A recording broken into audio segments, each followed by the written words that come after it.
지난 시간 우리가 야유예배 그 직전 예배 때 기회 있을 때라는 제목으로 옥합을 깨뜨려 예수님의 마지막을 함께했던 여인의 이야기를 통해서 우리가 기회 있을 때 좀 표현해 보자. 기회 있을 때 사랑한다 얘기도 해보고 감사한다는 얘기도 해보고 기회 있을 때 우리 예배 드리는데 보다 좀 적극적으로 표현하면서 하나님 앞에 사랑한다는 마음을 가지고 우리 예배도 드려보자 말씀드렸던 기억이 있습니다. 기억이 있으시죠? 예. 혹시 숙제들 좀 하셨습니까? 집에서 사랑한다, 사랑합니다. 전혀 뭔 소리인지도 모르겠. 우리가 언제 그런 얘기를 했나 이렇게 쳐다보시는 분도 있는데 이왕 그렇게 된 거 오늘 한번 해보겠습니다. 옆 분에게 사랑합니다 한번 인사했으면 좋겠습니다. 사랑합니다. 감사합니다. 저는 우리 아이들한테 그 얘기를 했더니요, 매일 확인해요. 숙제했냐고 제가. 그래서 제 숙제 삼아서 매일 하고 있습니다. 근데 뭐 영혼이 없대는 둥 이렇게 투정거리긴 하는데 예, 반복하다 보면 영혼이 생기지 않을까 싶은 생각이 듭니다. 오늘은 은혜라는 제목으로 마가복음 17번째 시간 여러분과 함께 말씀 나누기를 소망합니다. 은혜의 방도, 은혜의 방편이라는 신학 용어가 있습니다. 무슨 뜻이냐면 하나님께서 그의 백성들에게 은혜를 베푸시기 위해 정한 방법들을 이야기할 때 신학적으로 은혜의 방편, 은혜의 방도라는 말을 씁니다. 우리가 속해 있는 우리 장로교회, 이 개신교회에서는 특별히 우리가 은혜 받을 수 있는 방법이 세 가지가 있다고 우리에게 가르칩니다. 첫 번째는 신구약 말씀이고, 두 번째는 우리가 성만찬, 주님의 몸과 살을 기념하는 성만찬이요, 마지막으로는 기도라고 말합니다. 이 세 가지로 하나님의 은혜를 경험할 수 있다라는 거죠. 오늘 우리가 읽은 본문은 이 세 가지의 은혜의 수단 중에서 하나인 이 성례전, 성만찬을 예수님이 십자가에 고난받으시기에 앞서서 성만찬 법을 제정하시는 역사적인 사건을 우리에게 소개하고 있습니다. 첫 성례전을 어떻게 해야 되는가를 성경에서 소개하는 장이 오늘 장이라는 말씀입니다. 이전에 유대인들은요, 구약에서부터 전통적으로 내려오는 이 유월절, 즉 애굽의 노예로부터 출애굽하는 과정 중에서 이 10가지 재앙들을 하나님께서 애굽 사람들에게 허락하셨는데, 그 중에 마지막 재앙을 통해서 사람으로부터 동물에 이르기까지 처음 난 것, 첫 것의 생명을 거두어 가시는 과정 중에서 이 어린 양의 피를 문설주에 바른 하나님의 백성을 죽음의 재앙으로부터 구원하셨던 하나님의 은혜를 체험했고, 그 구원의 역사를 기념하는 날, 그날이 바로 패스오버, 유월절이라는 날로 기념하고 지켰습니다. 유월절을 준비하는 전날 주님은 제자들의 발을 씻기심으로 이 헌신의 삶을 가르치심과 함께 이 새로운 은혜의 이야기를 오늘 본문 말씀을 통해서 시작하고 있습니다. 그것이 바로 뭐냐면 이 성례전, 즉 성만찬, 우리가 흔히 말하고 있는 이 최후의 만찬시에 일어났던 인류 최초의 성찬식을 말하는 것입니다. 십자가에 고난받으시기 직전 마지막 시간을 보내면서 제자들로 하여금 유월절 만찬을 준비케 하시고, 그 준비된 만찬을 나누시기를 원하셨던 주님, 말씀으로 좀 돌아가 보면 조금은 좀 평범하지 않은 것처럼 준비되는 만찬을 볼 때에 분명 그 속에 주님이 제자들에게, 또 오늘을 살아가는 우리들에게 주시고자 원하시는 몇 가지 메시지가 있음을 우리가 본문에서 발견하게 됩니다. 오늘 이 귀한 아침 이 말씀을 좀 살펴보면서 하나님께서 왜 우리에게 성만찬을 허락하셨을까? 왜 그 은혜의 수단인 성만찬을 주님께서 왜 우리에게 베푸셨을까? 살펴보면서 그 주님의 은혜를 더 깊이 경험하게 되시는 우리 이 자리에 오신 모두 되시기를 주의 이름으로 소망하며 축원해 드립니다. 왜 주님께서 우리에게 성만찬을 통해서 은혜를 베푸시는 것일까? 그 첫 번째 이유는 은혜는 아주 특별하기보다는 아주 평범하게 우리 주변에 있음을 가르치시기 위해서 오늘 성만찬을 우리에게 허락해 주셨습니다. 6월절 어린 양의 피로 구원받은 유대 백성들은요, 그때의 은혜를 기념하면서 준비된 어린 양을 잡아서 잔치를 배설함을 통해서 하나님의 구원의 은혜를 기념했습니다. 축하했습니다. 유대 풍습에 익숙했던 제자들은 그러한 이유로 유월절 만찬을 어떻게 준비하실 것인가에 대해 주님께 물어보는 장면으로 오늘 본문 말씀은 시작되고 있습니다. 12절 말씀입니다. 한번 같이 읽을까요? 12절 같이 읽겠습니다. 무교절의 첫날 곧 유월절 양 잡는 날에 제자들이 예수께 여짜오되 우리가 어디로 가서 선생님께서 유월절 음식을 잡수시게 준비하기를 원하시나이까 하며, 우리가 어디 가서 유월절 어린 양을 잡아서 유월절 잔치 기념일을 준비할까요? 제자들이 예수님께 물어봤던 겁니다. 그랬더니 이 질문에 주님은 다음과 같이 대답하십니다. 13절입니다. 같이 읽겠습니다. 예수께서 제자 중에 둘을 보내시며 이르시되 성내로 들어가라. 그리하면 물 한 동이를 가지고 가는 사람을 만나리니 그를 따라가서 그가 안내해 주는 곳에 가서 유월절을 준비하라는 얘기인 거죠. 성내로 들어가라. 그리하면 물 한 동이를 가지고 가는 사람을 만나리니 그를 따라가서 어디든지 그가 들어가는 집 주인에게 이르되 선생님께서 제자와 함께 유월절 식사를 할 방이 어디 있는고 물어보라고 14절의 말씀에 그 이야기가 나옵니다. 여러분들 이 말씀을 보면서 뭔가 하나 이렇게 딱 떠오르는 장면이 없으십니까? 저는 이 말씀을 대할 때마다 영화의 한 장면이 항상 떠오릅니다. 미션 임파서블.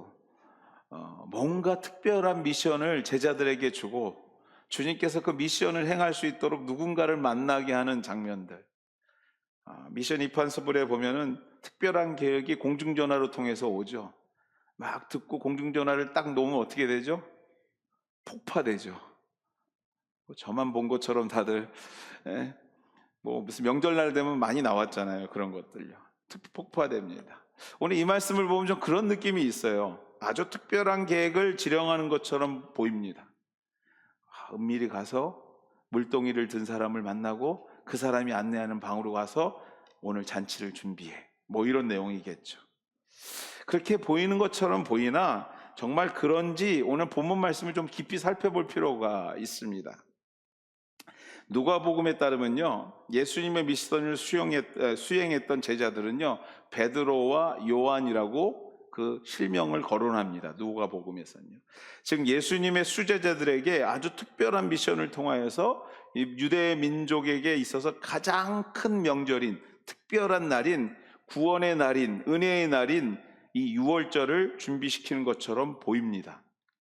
그러나 말씀을 좀 더 깊이 살펴보면 우리의 생각과는 조금 다른 부분이 있음을 발견합니다. 성내로 들어가라. 그리하면 물 한 동이를 가지고 가는 사람을 만나리니 그를 따라가라입니다.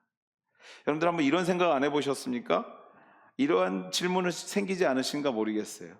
그 시간 물을 기르는 사람이 한 명일까 하는 생각이에요. 혹시 두 명이면 어떡하지? 더 많으면 어떡하지? 그럼 누구를 만나야 되는 건지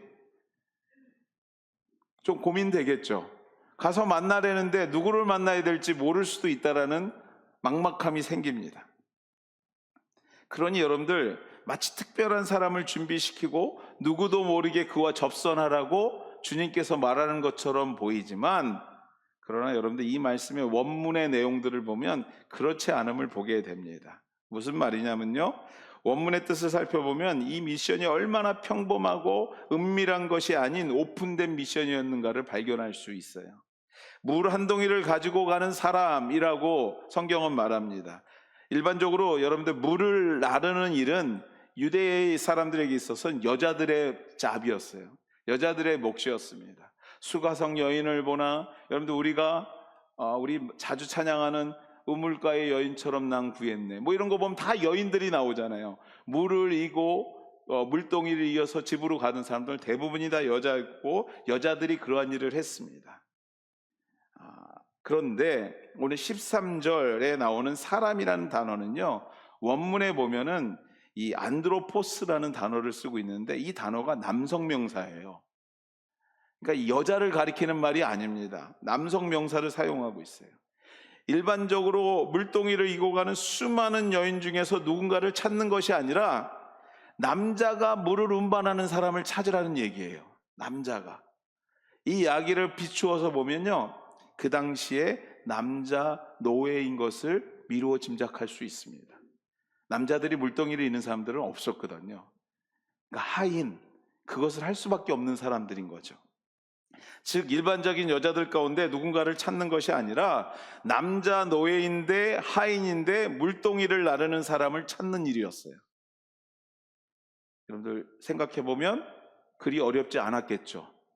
마치 하얀 바탕에 캠퍼스에 빨간 점 하나를 딱 찍고 빨간 점을 찾으세요 하는 거하고 비슷한 겁니다.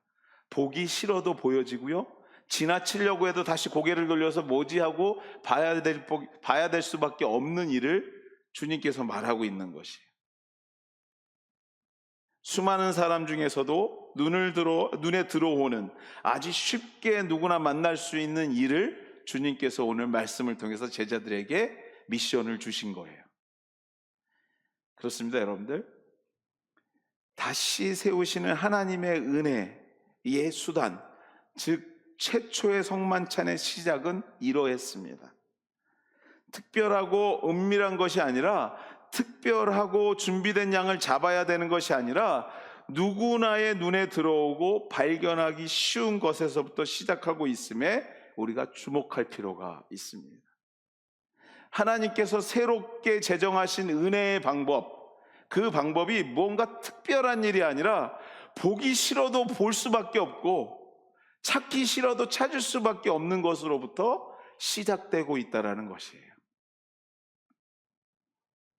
우리는 하나님의 은혜 하면 무언가 특별하다고만 생각합니다. 아니, 특별한 것을 자꾸 기대합니다. 죽은 자를 살리시고 앉은뱅이를 일으키 걷게 하시고 물이 포도주가 되는 기적과 같은 사건만이 하나님의 특별한 은혜라고 우리는 생각할 때가 많이 있습니다. 아니, 그것을 경험한 자들만이 은혜를 경험한 것처럼 생각하고 기대할 때가 있어요.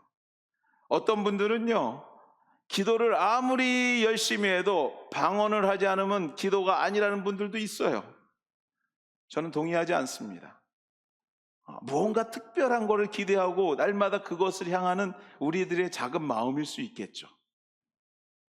물론 여러분들, 위와 같은 것 또한도 하나님의 은혜요, 역사이지만 이보다 더 우리가 경험할 수 있는 것은요, 이보다 더 많이 우리가 경험할 수 있는 것은 누구에게나 쉽게 발견되는 현상 가운데 보고 싶지 않아도 보여지는 것에 하나님의 은혜가 있음을 우리 주님은 본문을 통해서 제자들과 우리들과 나누고 싶으신 거예요. 특별한 것만이 은혜가 아니라 니네 주변의 모든 것이 다 은혜라는 거예요. 우리가 보기 싫어도 눈에 들어오는 것, 그것조차도 은혜라는 거죠. 우리의 삶은 은혜 가운데 있다는 것을 말씀하고 싶으신 겁니다. 사진 한 장 보여주시겠습니까? 여러분들, 이 꽃이 뭔 것 같습니까? 잘 안 보이죠? 저는 잘 보입니다. 왜냐하면 제가 심은 꽃이거든요. 작년 가을이었습니다. 작년 가을에 이제 모든 가든이 문을 닫을 쯤에 어느 스토어의 가든에 갔습니다. 갔더니 이제 다 정리하고 이제 다 겨울 될 준비하느라고 준비를 하고 있더라고요. 근데 제가 저 장미를 샀습니다. 왜 샀게요, 여러분들? 싸서. 반값도 안 되는 떨이로 팔더라고요. 이제 문 닫을 때니까요. 근데 떨이어서 그런지요, 집에 가져와서 심는데 저게 살려나 하는 생각이 들 정도로 비실비실한 거예요. 그래도 돈 주고 샀으니까 하고 저희 앞에 화단에다가 제가 파고 심었습니다. 그리고 지난 겨울, 모진 겨울, 지난 겨울처럼 눈도 많이 온 겨울을 다 지내고 지난 봄에 봄을 걸쳐서 지난주에 꽃이 피었습니다. 그것도 여러분들 저 한 송이 하나만 피었어요. 근데 제가 얼마나 반갑던지요. 제가 나가서 화단 정리하다가 여보 꽃이 피었어. 그것도 장미야. 저거 장미입니다 여러분들.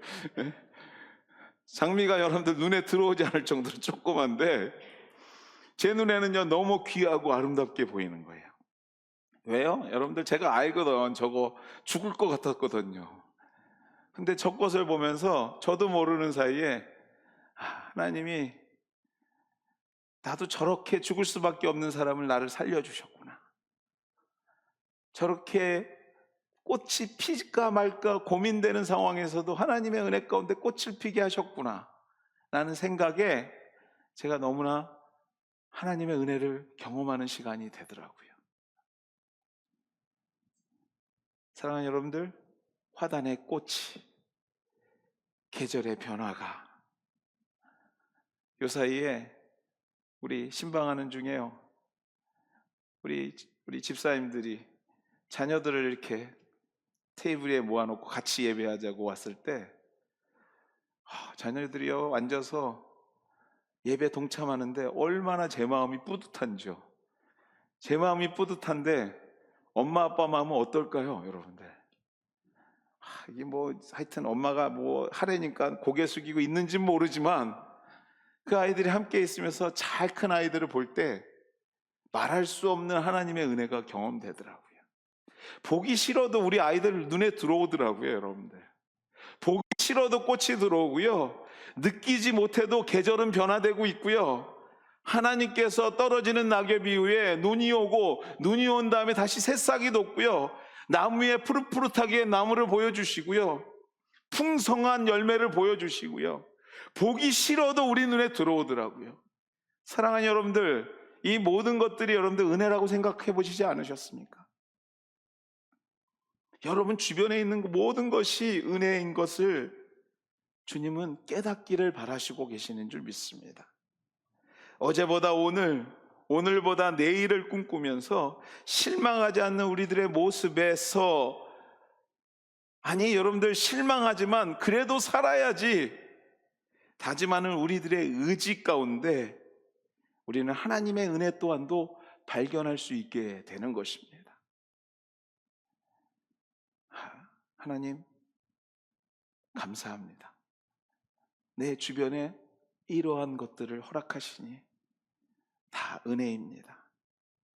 특별히 구분하여 드려지는 이 유월절 어린 양에게만 하나님의 은혜가 있는 것이 아니라 오늘 내가 준비하는 만찬에도 양고기와는 비교가 되지 않는 보잘것없는 떡과 포도주일지 모르지만 그 떡과 잔에도 하나님의 은혜가 있음에 그 은혜가 있음을 예수님은 오늘 본문을 통해서 제자들과 우리들에게 말하고 있는 줄 믿습니다.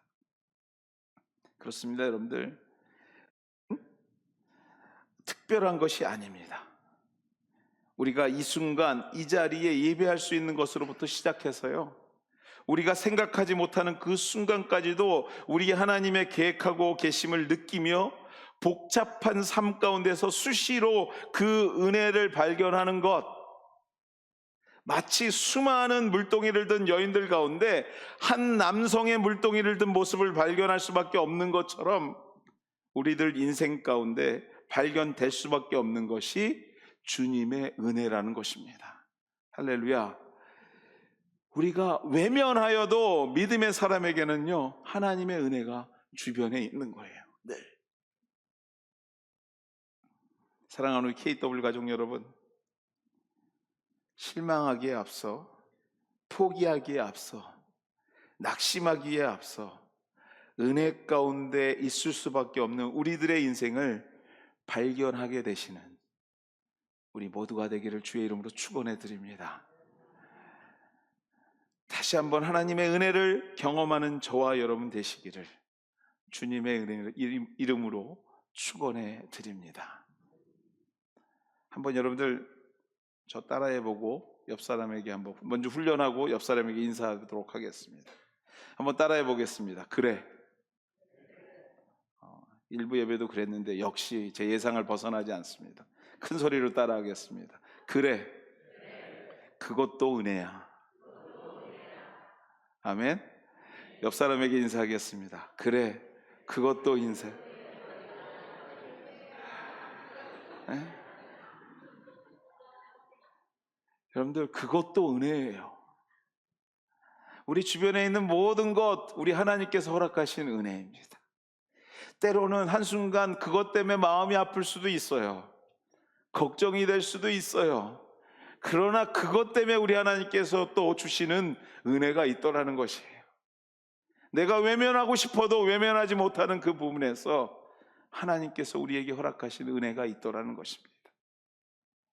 이 은혜를 경험하고 만지고 느끼고 살아가게 되시는 우리 모두가 되기를 소망합니다. 여러분 무슨 일이 있으면 항상 그렇게 고백하십시오.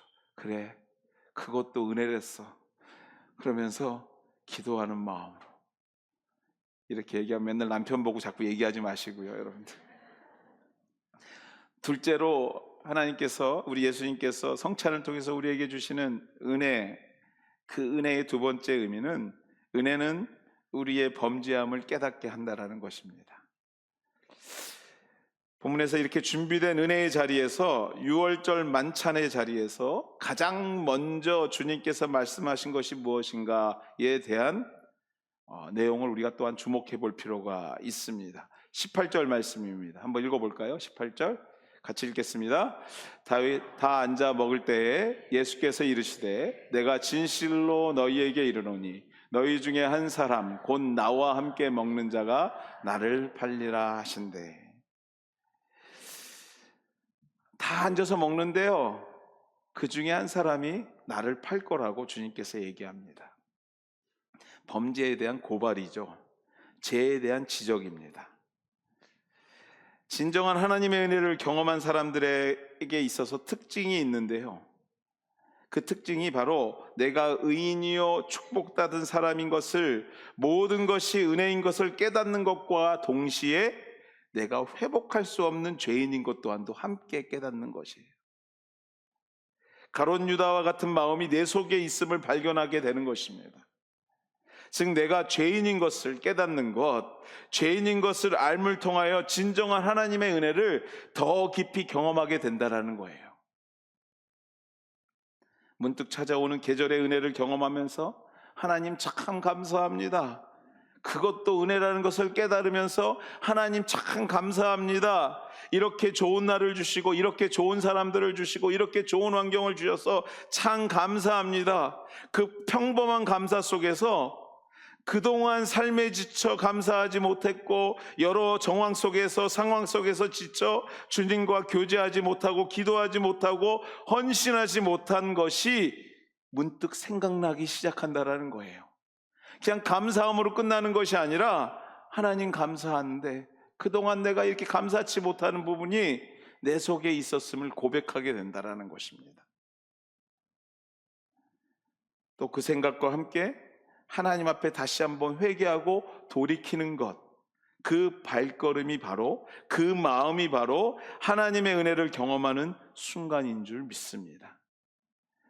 여러분들 기도해 보시고 은혜 받아 보신 분들은 아시겠지만 여러분들 회개가요, 은혜 받지 않으면 안 돼요. 은혜가 경험되지 않으면요, 내가 일부러 회개하려고 아무리 눈을 감고 내 삶을 돌이켜야지 하고 해도 회개기도 잘 안 나옵니다. 근데 정말로 눈물이 쏙 빠질 정도로 하나님의 은혜를 경험하면서 하나님 감사합니다 할 때에 진짜 그때부터 내 삶에 잘못된 부분들이 보이고요, 돌이켜야 될 부분들이 보이고 회개의 기도가 새로워지는 거예요. 그게 은혜 받는 사람들의 특징이에요. 정말 은혜 받는 사람들은요, 누군가를 지적하기에 앞서서 본인의 자잘못을 더 많이 보게 되는 것이에요. 그게 하나님의 은혜인 거죠. 진정한 하나님의 은혜는요, 나를 축복해 주심을 넘어서서 내가 죄인인 것을 깨닫게 하시고 회개하게 하셔서 다시 범죄자로 돌아가지 않게 하는 것이 바로 하나님의 은혜라는 것입니다. 다시 이 성만찬회를 통해서 우리에게 주시는 하나님의 은혜의 두 번째가 바로 이러한 것이라는 것이죠. 내 속에 잘못된 것을 보게 하시고 회개케 하신다라는 것입니다. 여러분의 주변에 은혜로 풍성할 때에 우리의 기도는 회개로 풍성해지는 것이에요. 다시 그 길로 가지 않아야지. 다시 그러한 삶으로 돌아가지 말아야지. 늘 하나님의 은혜 가운데서 회개가 넘쳐나는 우리 모두가 되시기를 주의 이름으로 축원해 드립니다. 하나님이 날마다 내 삶을 만져주셔서 내 삶의 잘못된 부분들이 보게 하시고 그것을 새롭게 하시고 고치게 하시는 하나님의 은혜가 우리를 인도하는 그러한 놀라운 은혜의 삶이 되기를 소망합니다. 마지막으로 여러분들, 성만찬을 통해서 우리에게 주시는 마지막의 은혜는요, 은혜는 새 언약의 시작이라는 것입니다. 여러분들 본문을 다시 돌아가 보면 본문의 시간적 배경을 좀 살펴볼 필요가 있습니다.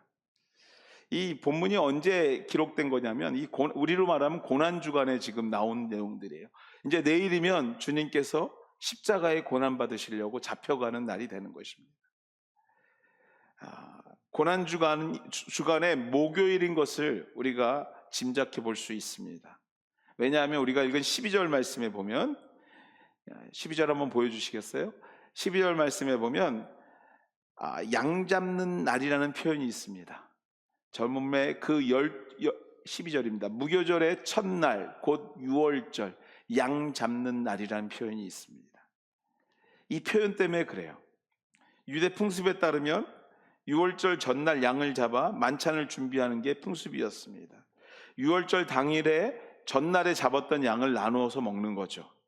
즉 유월절인 금요일에 유대의 안식일을 지키는 것을 볼 때에 이 날이 목요일인 것을 우리가 보게 됩니다. 그러니까 아직 양을 잡아서 준비뿐이지 양이 없는 날이에요, 아직이요. 그러므로 오늘 주님께서 하루 일찍 유월절 만찬을 제자들과 나누고 싶으셨던 것 또한도 우리가 본문을 통해서 발견할 수 있게 됩니다. 왜 그러셨을까요? 양도 없는데, 유월절의 핵심은 양이었어요.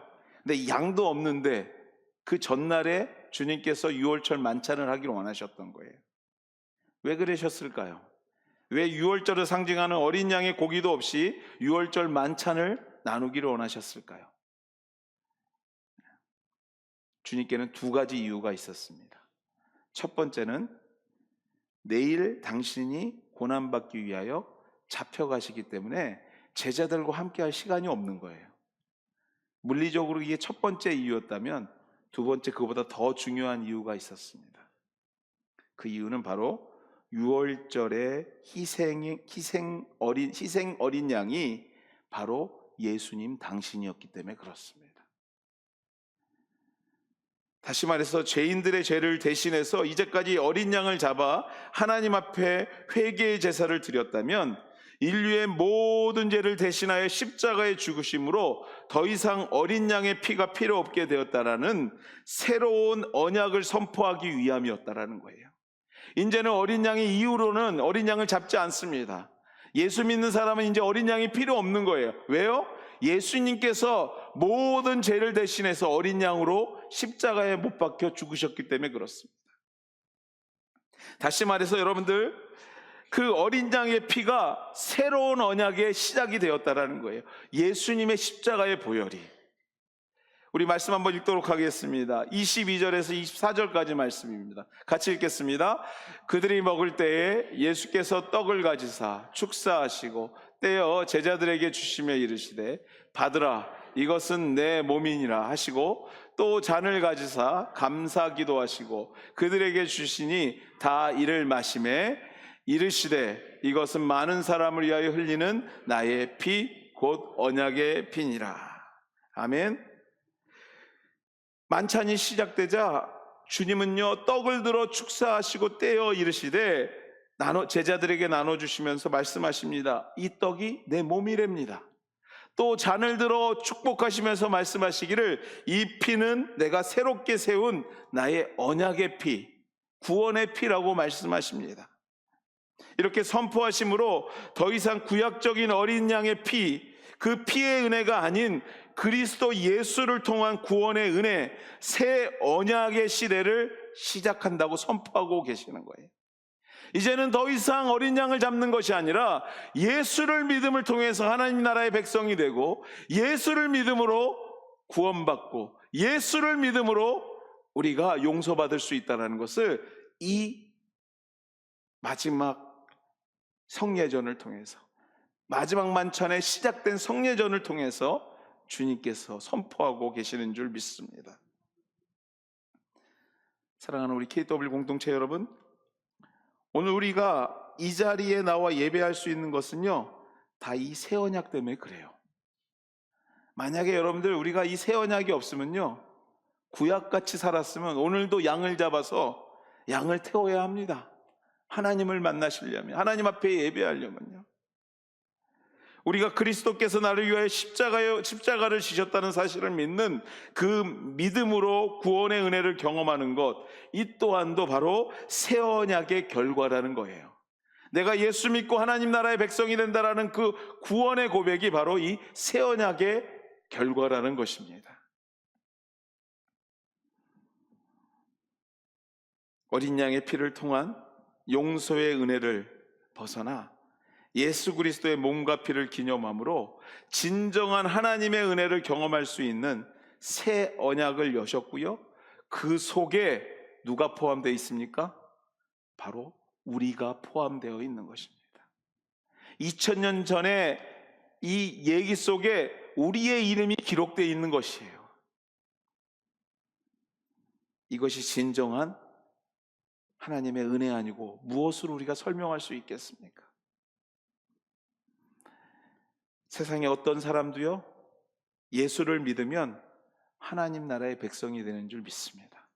다른 조건이 없어요. 이유로는요, 예수의 이름을 믿으면 하나님 나라의 백성이 되는 거예요. 그 십자가의 보혈이 나를 위한 희생의 보혈인 것을 믿을 때 이 새 언약의 은혜가, 구원의 은혜가 바로 나의 것이 된다는 것입니다.